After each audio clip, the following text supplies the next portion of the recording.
Assalamualaikum warahmatullahi wabarakatuh.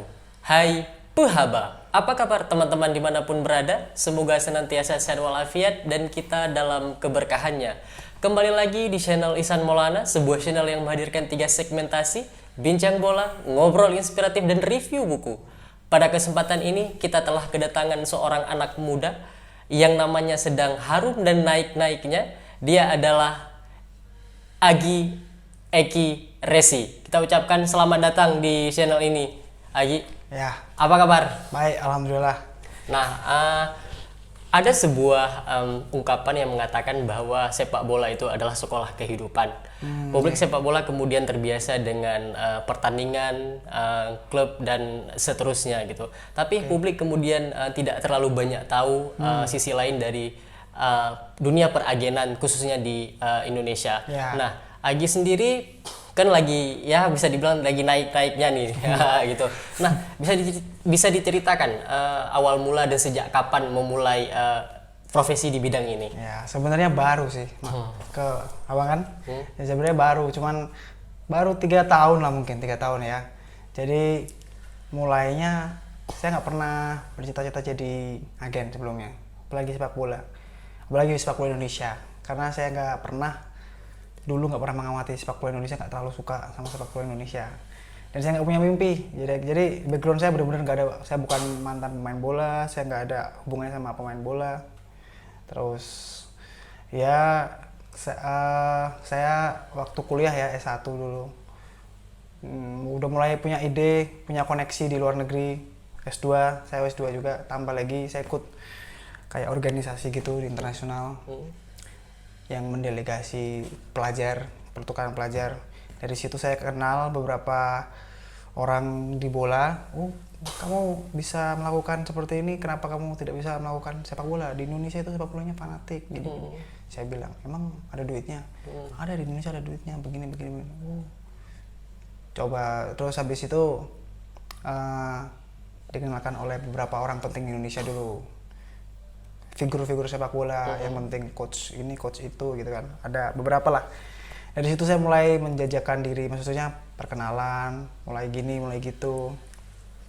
Akhirnya terus tanya-tanya bagaimana sih prosesnya kalau mau gini. Terus orang-orang baik itu mengenalkan dan mengajari gitu, gini mas, gini, nanti kamu harus gini. Yaudah, oke, start, mulai pelan-pelan. Dari situ nggak sesimpel itu sebenarnya. Sebelumnya kita menawarkan juga punya database, harus punya database pemain nih, pemain asing gitu kan. Database itu carinya nggak sehari 2 hari, lama gitu. Jadi sebenarnya sebelum 3 tahun itu saya sudah punya database. Jadi sebelum mulai 3 tahun, 2 tahunan itu saya cari database, cari koneksi dulu, cari jaringan di luar negeri. Baru udah punya nama beberapa, baru masuk pelan-pelan. Emang kamu punya pemain? Kan pasti dikatanyain. Kalau kamu mau jualan gitu, Kamu punya produknya? Produknya apa? Nggak punya kan percuma gitu. Oh ini. Oke. Ya pertama, terus itu dari situ kan mungkin dilihat. Oke, produk udah bagus. Tapi kan dilihat juga nih orangnya kayak gimana. Orang yang jualan, yang menawarkan orangnya kayak gimana, bisa dipercaya apa enggak, trust apa enggak. Terus ya itu dari trust itu akhirnya oke, kita coba nih. Satu dibuka, otomatis pintu lain pasti dibuka. Apalagi yang membuka pintu itu orang penting di Indonesia gitu. Jadi dan syukur-syukur lagi pemain pertama itu sukses. Nah, Langsung. maaf saya potong sedikit gitu. Udah segitu sih. Terus kalau boleh tahu siapa sih orang yang paling berjasa dalam membuka pintu ini dalam dunia peragenan bagi seorang Agi? Terus yang tadi juga sempat Agi sampaikan bahwa alhamdulillahnya pemain pertama itu sukses, siapa sih? Pemain. Jadi yang membuka pintu orang-orang penting itu sebenarnya ada beberapa sih. Salah satunya Coach Aji Santoso, Coach Robert Persib, yang mengajari banyak hal. Pemain sukses ya, saya pertama kali dibukain itu sama Coach Aji Santoso itu trial di trial namanya Washington Brando. Sukses di Piala Presiden tapi dicoret, diganti sama Alex Dos Santos. Dia mencetak 17 gol semusim, 17 gol. Jadi salah satu top skor lah. Masih di Liga 2. 2019 ya? masih di Liga 2 lah. Nah itu terus saya pindahkan ke Persikabo. Terus habis itu dari situlah, wah ini Alex ini siapa sih agennya? Kok nggak pernah kelihatan orangnya yang mana gitu. Biasanya kan agennya cuma ABC ini gitu. Kan cuma sedikit memang. Oh, orang ini siapa sih? Nah terus ditambah saya habis itu dapat kepercayaan ke Persebaya habis itu. Persebaya tim besar, salah satu tim besar di Indonesia dengan fanbase banyak. Di situ kan udah mulai. Habis itu PSIS Semarang, itu juga tim besar yang udah lama kan, legendaris juga. Ya itu pertama 3 itu. Nah habis itu berkembang sampai sekarang ini, begitu sih. Nah, tadi kan sempat Agi singgung di awal bahwa kalau tidak salah Agi itu memulai 2017 ya? Enggak, 2018. 2018, berarti sebelumnya juga Agi sampaikan bahwa kita harus punya database yang kuat. Database, koneksi dan relasi. Berarti bisa dibilang dari 2016 itu udah ngeriset? Ya, udah riset. Kalau untuk riset itu punya tim sendiri atau Agi sendiri? Pertama saya sendiri. Saya belum punya tim tadi, sendiri iseng-iseng sambil kerja kantoran. Saya iseng-iseng gitu, wah kayak gimana? Oh gini. Pertama saya nggak tahu apa-apa, riset ngawur gitu. Jadi saya dulu, wah ini bisa nih main di Indonesia. Ternyata sekarang udah tahu ini nggak mungkin main di Indonesia, kayaknya terlalu tinggi. Tapi dulu saya melihat itu, ini kayaknya bisa nih main di Indonesia, bagus. Tapi ternyata itu too over quality gitu loh, over. Jadi oke. Habis itu selain itu mulai mengerti, difilter lagi gitu. Oh, jadi Indonesia itu pasarnya seperti ini, demand permintaannya seperti ini. Oke, jadi kita sesuaiin. Gitu. Nah, kan banyak hal yang harus dilihat ketika kita mengambil sebuah pemain, baik itu culture-nya, gajinya, segala macam. Nah, sebelum kita soal culture itu, tadi Agi sempat menyinggung bahwa soal misalnya kita sesuaikan dengan kemampuan di tim-tim Indonesia, rate-nya seperti apa kan. Tapi kan bagaimana kemudian seorang agen itu meng-cross-check gaji seorang pemain itu jika kita merujuk pada transfer mark misalnya, itu kan hanya value-nya, bukan gaji dasarnya. Apakah kemudian Agi sendiri langsung menanyakan ke yang bersangkutan, ke pemain? Ya betul. Bisa langsung, bisa lewat perantara. Karena banyak pemain di luar negeri, pemain asing tuh sudah punya agen di sana, di negaranya. Jadi kita harus lewat perantara.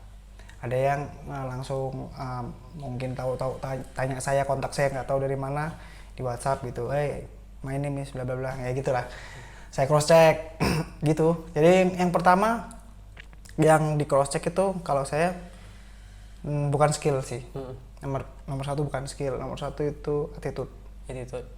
Karena sebagus apapun Indonesia kan tahu kan, budaya timur. Ya jadi mau pemain bagus apapun kalau sampai ternyata orang yang arogan, sombong, wah nggak mau jauh-jauh. Karena itu akan nyusahin saya, klub apalagi. Fans juga gedek pasti, gedek ya. Kesel gitu. Jadi pasti nomor satu attitude dulu, baru nomor dua skill, harga, ya itu baru sekian lah. Tapi nomor satu personality orang dulu, kepribadiannya gitu sih. Nah, kalau di luar kan katakanlah rata-rata pemain itu sudah punya agen. Bagi kami yang awam gitu, apakah memungkinkan dia sudah punya agen tapi kemudian dia main sub agen ke Indonesia? Seperti apa, Mas? Bisa. Memungkinkan berarti ya? Memungkinkan asal sama trust lah, sama saling. Karena kan kita mainnya kan internasional di luar negeri. Pasti 100% trust. Belum pernah ketemu sama orang itu, ya kan? Bagaimana kita menilai? Ya kan? Nah, jadi ya dari informasi gimana siapa Ariful itu orangnya gimana, contohnya gitu. Contoh walaupun dia di Aceh, saya di Jakarta gitu, orangnya begini ini orang ini ngomong baik, temennya mungkin oh yang B orangnya gini, oh kok sama C sama, oh berarti orang ini baik benar gitu. Harus di cross check berapa sumber sih, nggak cuma satu aja gitu. Terus lagi jika boleh tahu Mas Agi, sekarang total ada berapa pemain yang di bawah naungan Mas Agi di Liga Indonesia? Kalau yang udah kontrak sih, setidaknya hingga video ini di-take. Oke. Kalau yang sudah kontrak, yang asing ada 1, 2, 3, 4, 5, 6. Baru 6. Yang lain belum datang. Yang lain masih diurus proses ya visanya, kedatangan, karena kan ini masa pandemi kan lebih ribet lagi. Lebih ribet lagi. Jadi 6 ya kayaknya. 6 aja ya. 1, 2. Oh, tadi sih belum itu. 1, 2, 3, 4. 7 ya. Nah, jika nantinya semuanya berjalan lancar, kira-kira dalam bayangan Agi sendiri hingga kick off nanti kemungkinan sampai 15 atau 20 tidak jika semuanya tuntas? Insya Allah sih bisa 15. 15 ya? Ya. Ada yang datang lagi masih banyak. Satu klub ada lagi yang sebagian besar dari saya juga ada lagi. Ya, mungkin sekitar 15, 14, 16 sekitar situ lah. Kalau yang dari dulu pertama ngemulai katakanlah 2018 ini walaupun mungkin sudah tidak bekerja sama lagi gitu, ingat nggak total kasarnya berapa hingga sekarang? Oh, yang kontrak apa yang trial? Yang Itu tadi yang saya sebutin asing doang ya, sorry. Iya, Lupa. Yang lokal juga ada 1, 2, 3 pemain lokal. Tapi sebenarnya di bawah naungan lokal tuh ada 20 banyak lah pemain muda-muda. Kalau asing kan yang kelihatan banget gitu kan. Wow, yang saya posting itu pasti yang asing gitu.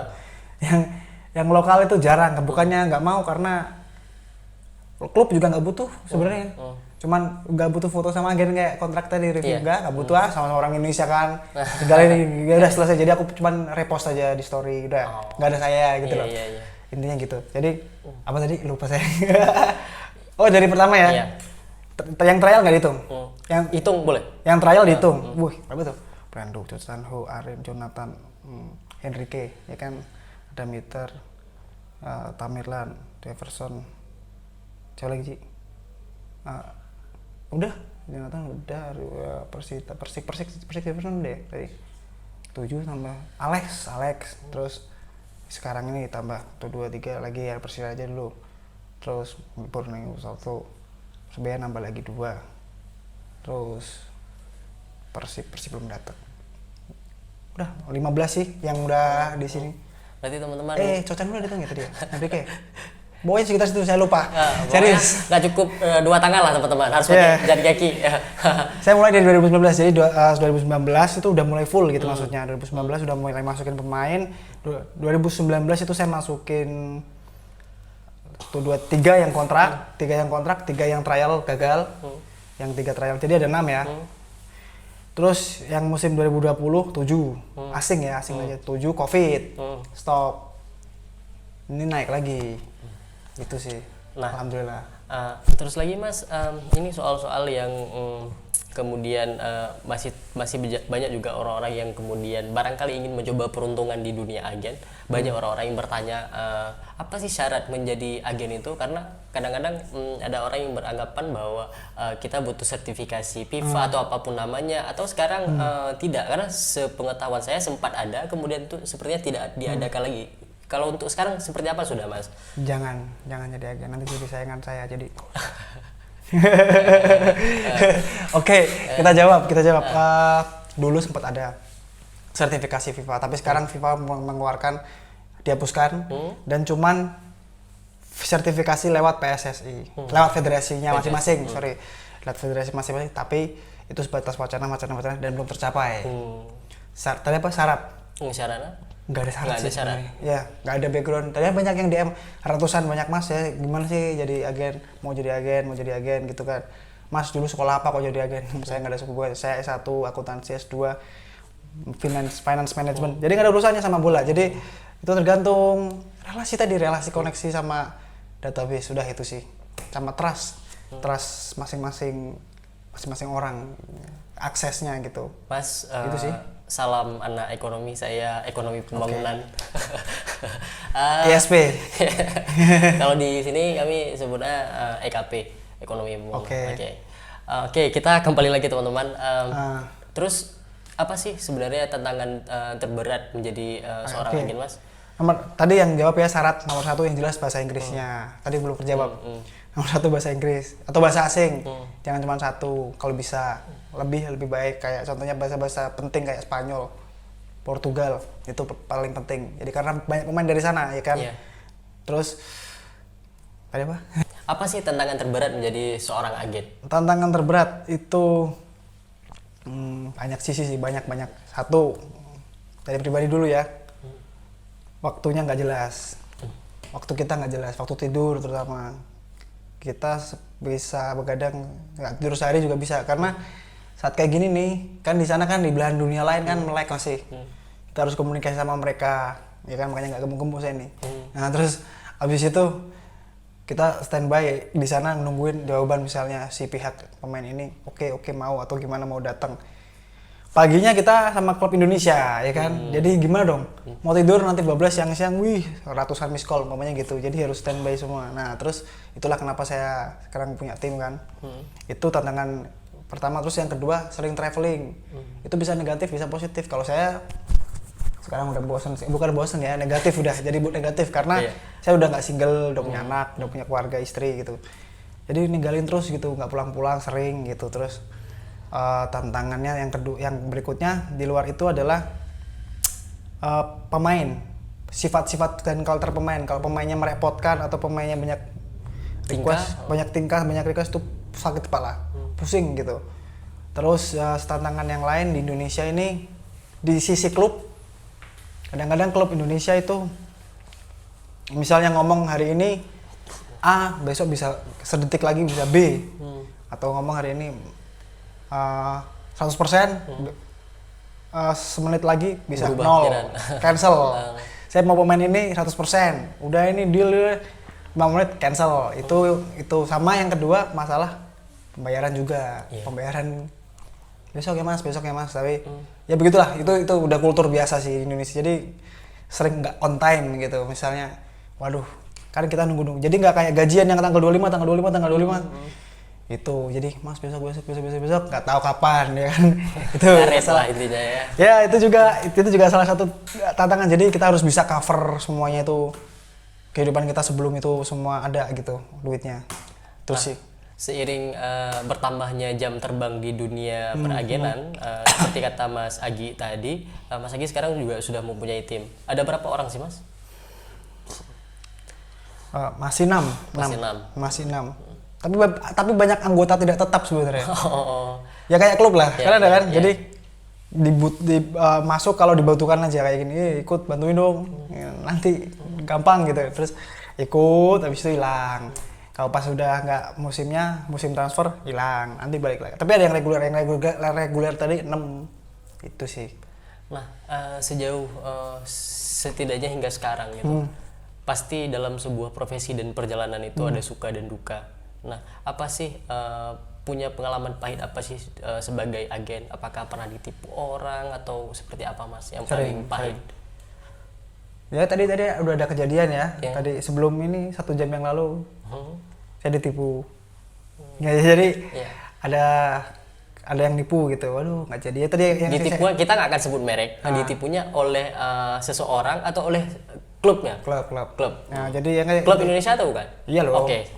Kan misalnya tadi yang saya bilang nih 100% ambil ini, 5 menit kejadi. Terus itu salah satunya lah. Jadi banyak sih. Jadi ditipu, dimainin, terus berubah pikiran. Jangankan yang belum datang ya kan. Ada yang pemain yang udah datang musim lalu di klub ini udah 100% datang, malah di trial.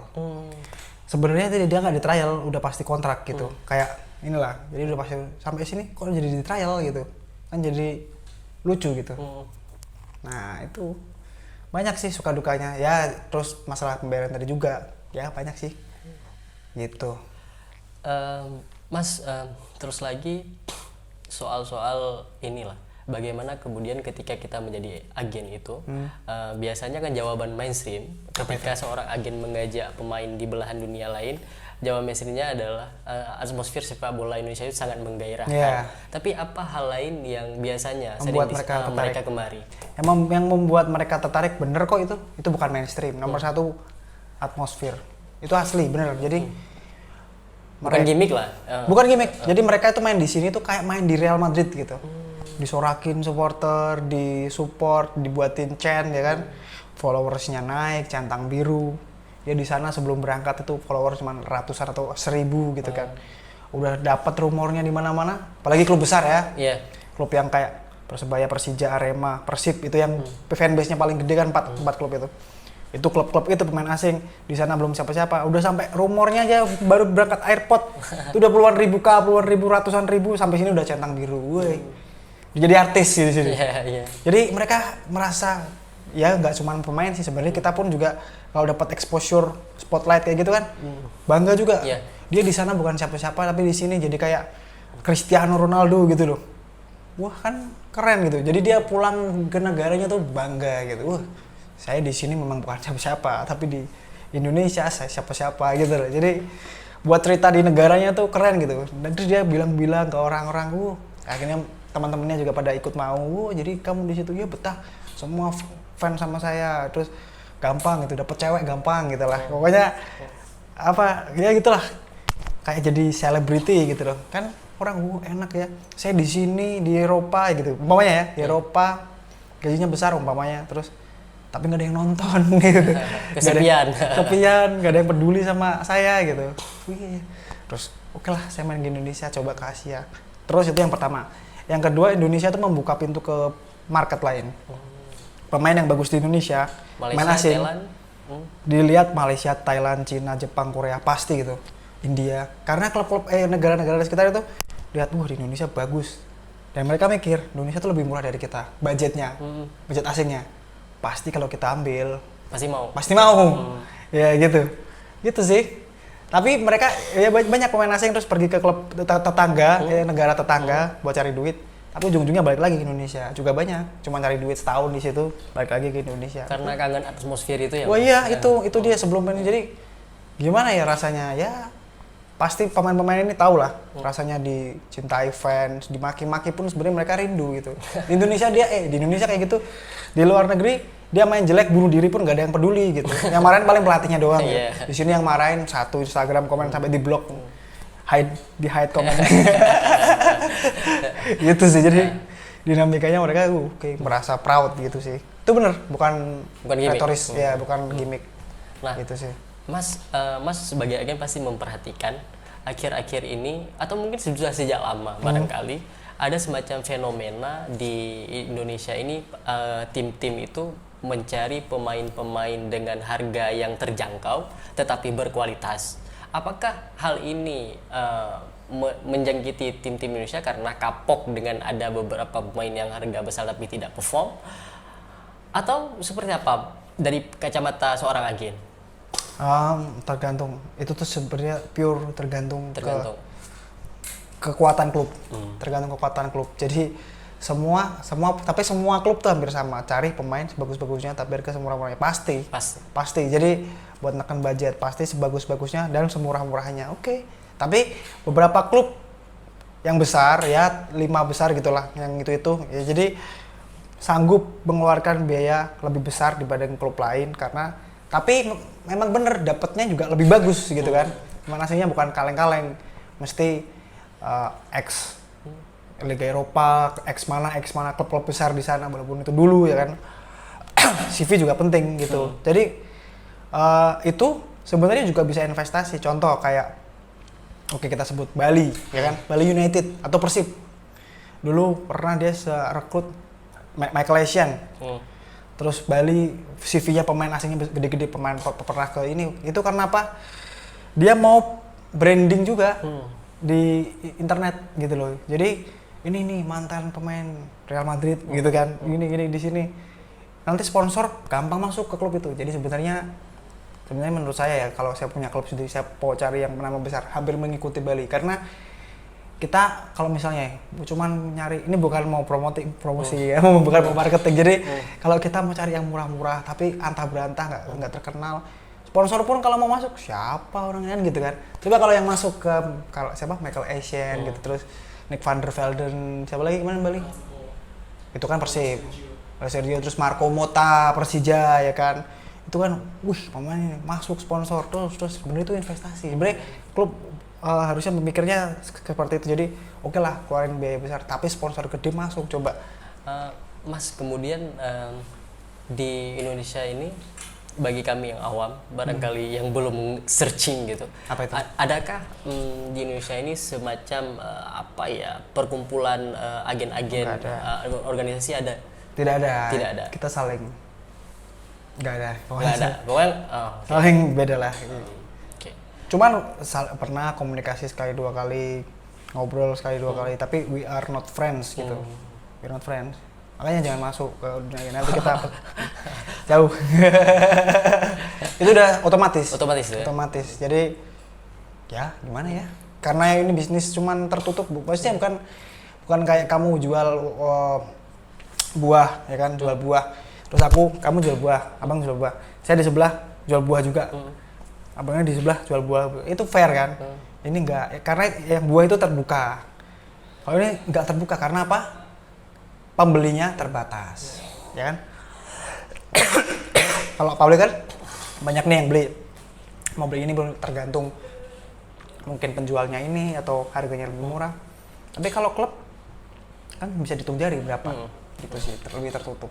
Nah, terus seperti apa fenomena agen bodong di dunia peragenan khususnya di Indonesia, Mas? Udah nggak ada sih. Udah nggak ada sekarang. Udah tertib. Udah tertib karena cuma itu aja. Saya lihat banyak yang mulai gini. Klub juga punya banyak trauma dan punya banyak histori. Makanya saya bersyukur, sebenarnya masuk itu udah sangat bersyukur karena masuk itu udah susah banget. Sebenarnya udah susah banget. Nah, ditambah lagi sekarang ini karena banyak trauma dan pengalaman, umpama nih kayak ini temanku ini Aji. Dia masuk ke agen gitu, pura-pura langsung tiba-tiba masuk ke circle klub, itu bisa ditolak mentah-mentah. Pokoknya sekarang kredibilitas sama ini reputasi, jadi udah nggak ada lagi agen bodong.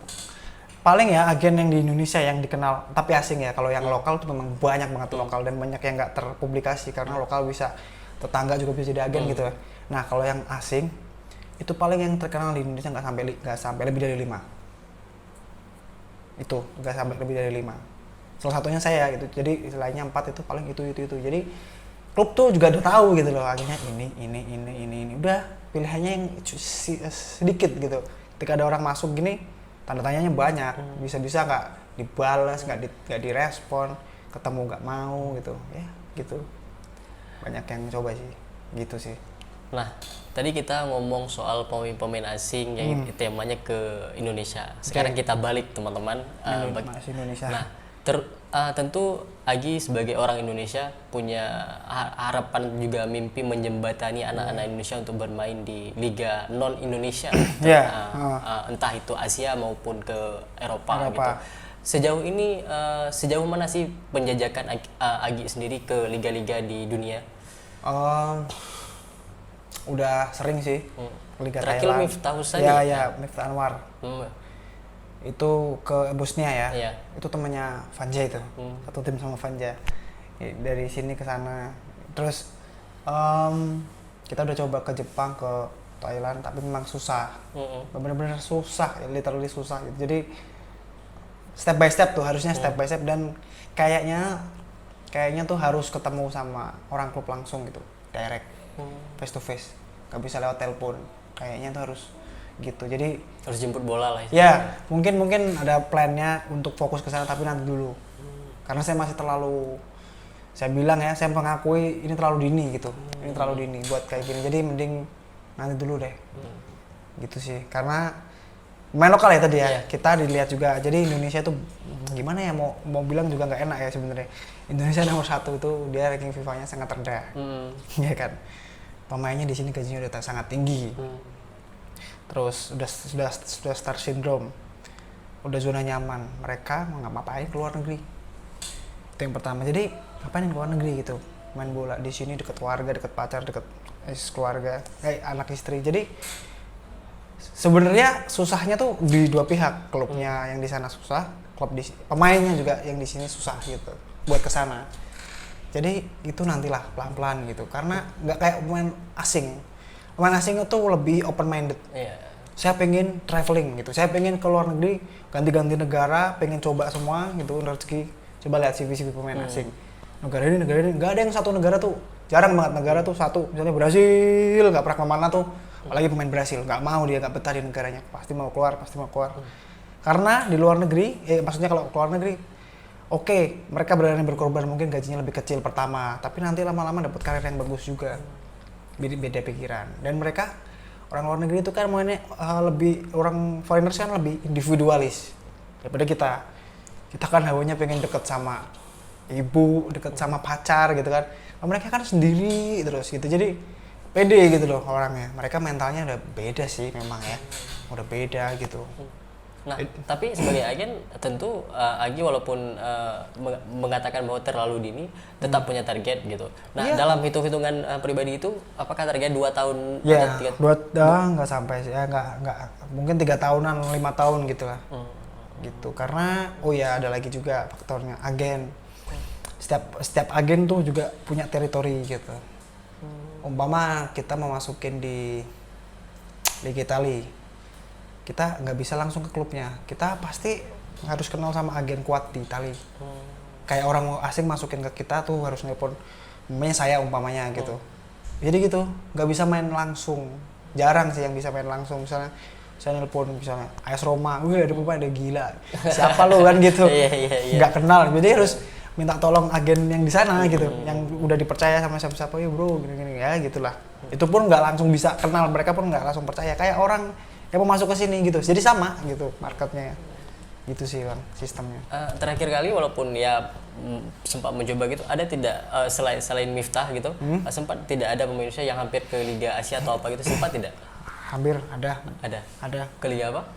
Ke Liga Jepang, ke Liga Cina 2, ada. Nggak jadi, susah banget. Pemainnya ya udah, katakanlah klub tertarik nih. Klub udah tertarik, saya kirim profile. Kamu mau main ke luar negeri? Mau. Pertama gitu kan, mau. Bener mau. Oke, saya tawarin dia ke luar negeri. Saya punya koneksi nih di luar negeri, di klub ini kuat. Oke. Nah, alhamdulillahnya klub itu tertarik gitu kan. Oke, kelihatannya orang ini bagus. Oke, saya tanya ini sama pemain lagi. Ini serius ini. Malah banyak dia yang nggak yakin. Waduh bang, tapi saya nggak bisa bahasa Inggris gitu, papanya gitu. Terus, wah tapi saya punya anak istri, gimana nih dia bawa apa? Itu pemain Indonesia tuh pertanyaannya selalu seperti itu. Kalau pemain asing mau punya kakek nenek anak 10, ditelepon berangkat ke sini. Oke, berangkat langsung besok dia. Itu bedanya. Kita kebanyakan makan gorengan, di sana nggak ada gorengan. Serius, itu serius. Dan Itulah. Terlalu cepat homesick ya gitu ya. Itu bener. Serius, cepet kesepian, bingung mau ngapain, nggak ada teman nongkrong nih.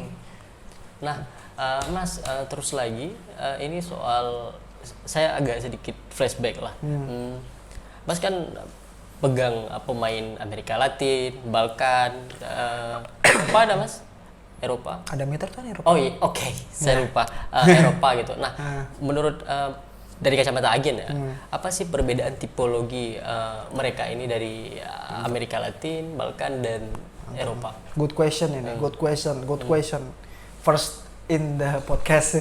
Jadi saya sering diajak podcast, kemana-mana diajak podcast. Tapi ini baru ini pertanyaan, bagus sih. Jadi beda semua. Yang Amerika Latin, gimana ya bahasainnya ya? Eropa, Balkan, Amerika Latin, Afrika, Asia itu beda semua. Asia itu hampir sama kayak kita. Ada yang namanya nggak enak, rasa nggak enak tuh. Rasa nggak enak, rasa tenggang rasa, menghormati, sabar, pemalunya tuh ada Asia. Manapun Asia, Arab pun sama. Nah terus kalau Amerika Latin itu gimana ya bahasanya? Mereka religius itu benar-benar percaya sama Tuhan, punya agama gitu kan. Cuman 50-50, ada yang family yang benar-benar loyal sama keluarga, ada yang benar-benar nakal ya. Terus kalau Eropa itu lebih individual, mereka lebih mindset, mereka biasanya nggak percaya Tuhan, tapi mereka lebih serius gitu. Nah kalau yang Amerika Latin tuh kadang ya banyak, bukan kadang sih, beberapa gitu lebih susah indisipliner gitu. Tapi nggak semua, 50-50 lah. Kalau Eropa itu serius semua orangnya, jadi AA, BB gitu. Orangnya memang kelihatannya keras, tapi serius, omong A ya A gitu, nggak akan belok. Kalau orang Amerika Latin kadang-kadang masih bisa belok, gitu sih. Kalau orang Afrika itu yang paling susah. Banyak klub yang sekarang udah nutup pintu nggak mau sama pemain Afrika. Itu dia. Karena pemain Afrika paling susah. Indisipliner ya biasanya? Indisipliner, terus ada doyan hitam, party. Banyak lah pokoknya itu masalahnya. Jadi udah jarang banget orang yang pakai klub pakai orang hitam itu. Gitu sih bang. karena sempat singgung tadi soal pemain Afrika gitu, kita juga sama-sama tahu bahwa akhir-akhir ini memang sudah jarang tim Indonesia. Dulu banyak ya. Dulu banyak gitu. ya. Karena ya seperti Mas sampaikan indisipliner gitu. Bahkan juga mohon maaf ada juga pemain yang bisa diatur oleh mafia lah yang di situ gitu. Mas, bagaimana sih seorang agen men-tracking jejak hitam salah satu pemain di negara manapun itu bahwa dia itu pernah main dalam tanda kutip? Gampang banget ya. Informasi kayak gitu, sepak bola tuh dunianya sempit. Jadi bener-bener gampang cari informasi ini orangnya gimana. Oh jangan dia pemain gitu. Jangan dia ada koneksi sama betting house. Itu gampang banget di trace. Oke, fine, selesai urusan, nggak usah hubungan lagi, nggak usah ada kepentingan lagi. Itu gampang banget itu. Sepak bola itu sangat-sangat simple, sangat-sangat kecil dunianya, di mana-mana. Jadi kayak namaku ini di belahan dunia mana tuh udah banyak yang tahu gitu, secara nggak sadar gitu. Bahkan pemain-pemain besar, pemain-pemain Eropa yang sering kita lihat di TV itu udah banyak yang tahu saya juga. Secara saya nggak sadar, nggak pernah kenalan, nggak pernah ngobrol.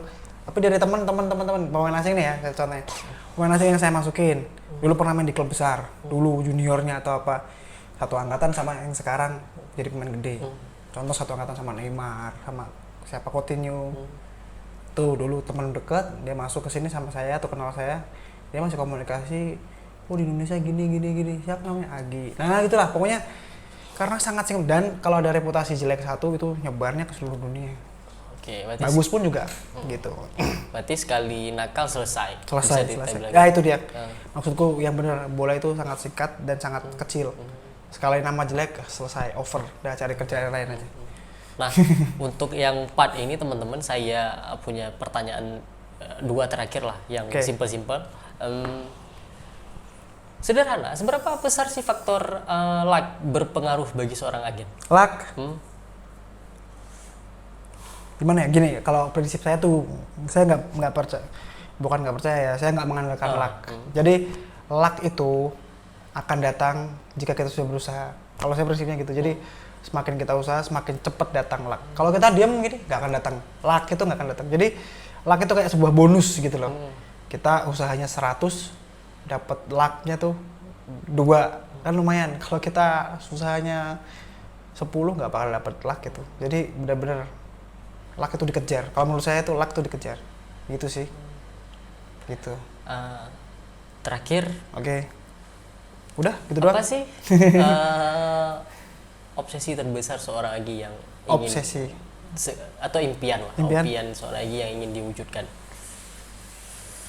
untuk dalam dunia agen? Oh, dalam dunia agen. Apa ya? Apa ya? Sebenarnya gini, saya nggak punya obsesi, serius. Saya nggak punya impian, saya nggak punya obsesi. Saya cuman mungkin ya. Mungkin saya nggak lama juga. Maksudnya nggak mau lama-lama gitu loh. Nggak mau yang puluhan tahun gitu, nggak mau gitu. Jadi paling cuman ya. Jadi saya nggak punya plan ke depan. Jadi saya modelnya sistemnya per musim gitu. Per transfer window ya gitu.